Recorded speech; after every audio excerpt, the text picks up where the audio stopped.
Welcome to Midnight Mirage Stories, where story feels real but not. The last letter before midnight. In the quiet mountain town of Silver Pines, where fog curled through the cedar trees like whispered secrets, Elena Vance returned home after 10 years. She hadn't planned to stay long. Her mother's funeral had been small. Too small. The townspeople kept their distance, their eyes sliding away from hers like she carried something contagious. Perhaps she did, unanswered questions. The Vance house stood at the end of Ashwood Road, windows dark, porch sagging slightly as if exhausted from waiting. Elena stepped inside and felt it instantly, the weight of unfinished stories. She found the first letter in the attic. It was addressed in her mother's handwriting. Do not trust him. No name. No explanation. Just those 4 words. Chapter 1, The Man Who Stayed. The next morning, she saw him.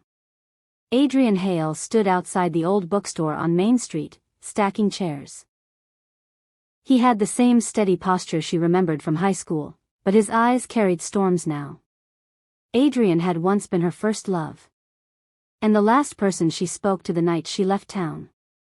Their reunion was quiet, too quiet for 2 people who once promised forever beneath a meteor shower. You shouldn't be here, he said softly. I live here, she replied. Not anymore. There was something in his voice. Not anger. Fear. That night, another letter appeared beneath her bedroom door. Midnight. The lake. Come alone. No signature. Elena's pulse quickened. The lake was where everything had changed 10 years ago. The night 5, Lucas Mercer disappeared. The man in the shadows. Before she could respond, headlights cut through the fog. Adrian emerged from the darkness, breath uneven. You shouldn't have come, he said, to Lucas. You shouldn't have tried to kill me, Lucas shot back. Elena felt the world collapsing between the 2 men she once loved in different ways. I didn't push you the first time, Adrian said. But when you came back to town weeks later, threatening her family, yes.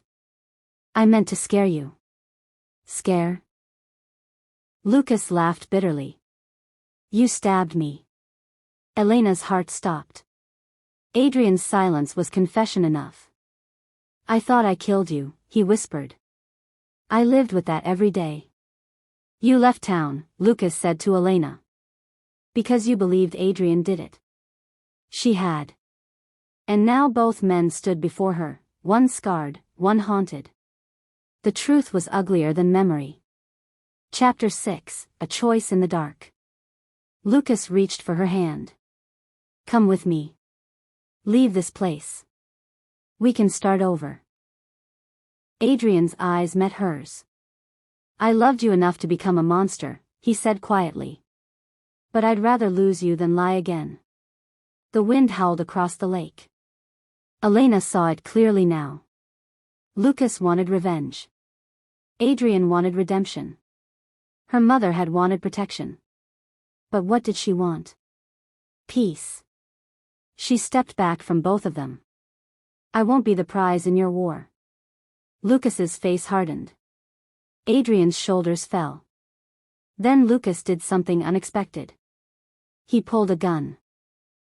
You don't get to walk away from this, he said, voice shaking. 10 years of hiding.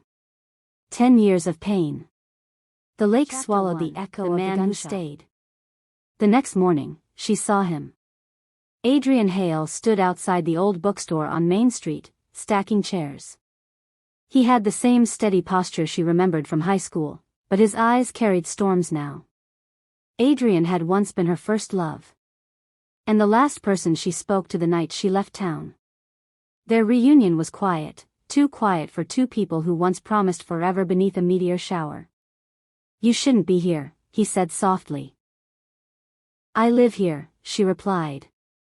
Not anymore. There was something in his voice. Not anger. Fear. That night, another letter appeared beneath her bedroom door. Midnight. The lake. Come alone. No signature. Elena's pulse quickened. The lake was where everything had changed 10 years ago. The night Lucas Mercer disappeared. Chapter 2, The Boy Who Vanished. Lucas had been charming. Reckless. The son of the wealthiest family in Silver Pines. And he had been in love with Elena. Adrian and Lucas had fought over her the night of the Harvest Festival. The town still remembered the shouting, the shove near the dock, the splash. Lucas vanished beneath black water. His body was never found. Adrian was questioned. Cleared. But suspicion never fully left. Elena left town days later. Now she was back. And someone wanted her to remember. At Blackwater Lake. Fog clung low to the water as Elena approached the dock. The lake seemed endless, swallowing moonlight whole. A figure stood at the far edge. Not Adrian. Taller. Broader. Alive.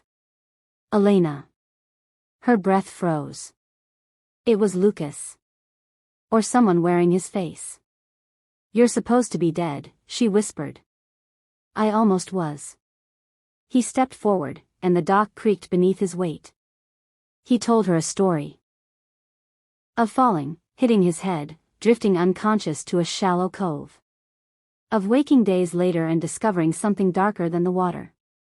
"It wasn't an accident," Lucas said. "Someone pushed me after I surfaced." "Adrian," she breathed. Lucas shook his head. "Your mother." The world tilted. Chapter 4, The Truth Beneath the Water.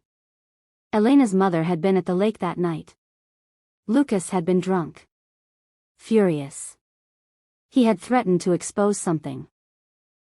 Land fraud, blackmail, secrets involving half the town council. Her mother had been protecting the town. Protecting Elena. "She thought I was going to hurt you," Lucas said.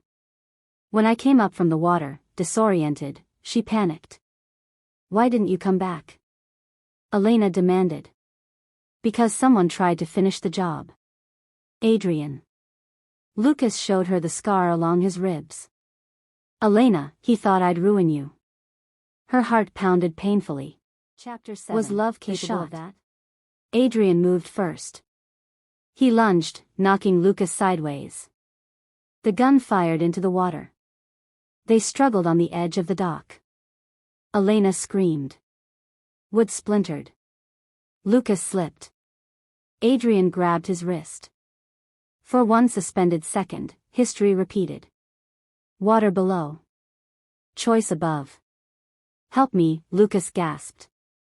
Adrian's jaw tightened. Then he pulled him up. Not because he forgave him. But because he refused to become that man again. Police sirens wailed in the distance. Elena had dialed them the moment she saw the gun. Lucas was arrested for attempted assault and outstanding fraud charges tied to his family's schemes. As officers led him away, he looked at Elena one last time. "You were never meant for small towns," he said softly. Maybe he was right. Chapter 8, The Letter That Wasn't. Weeks passed. The truth about the town council's corruption unraveled publicly. Elena published everything in a national paper.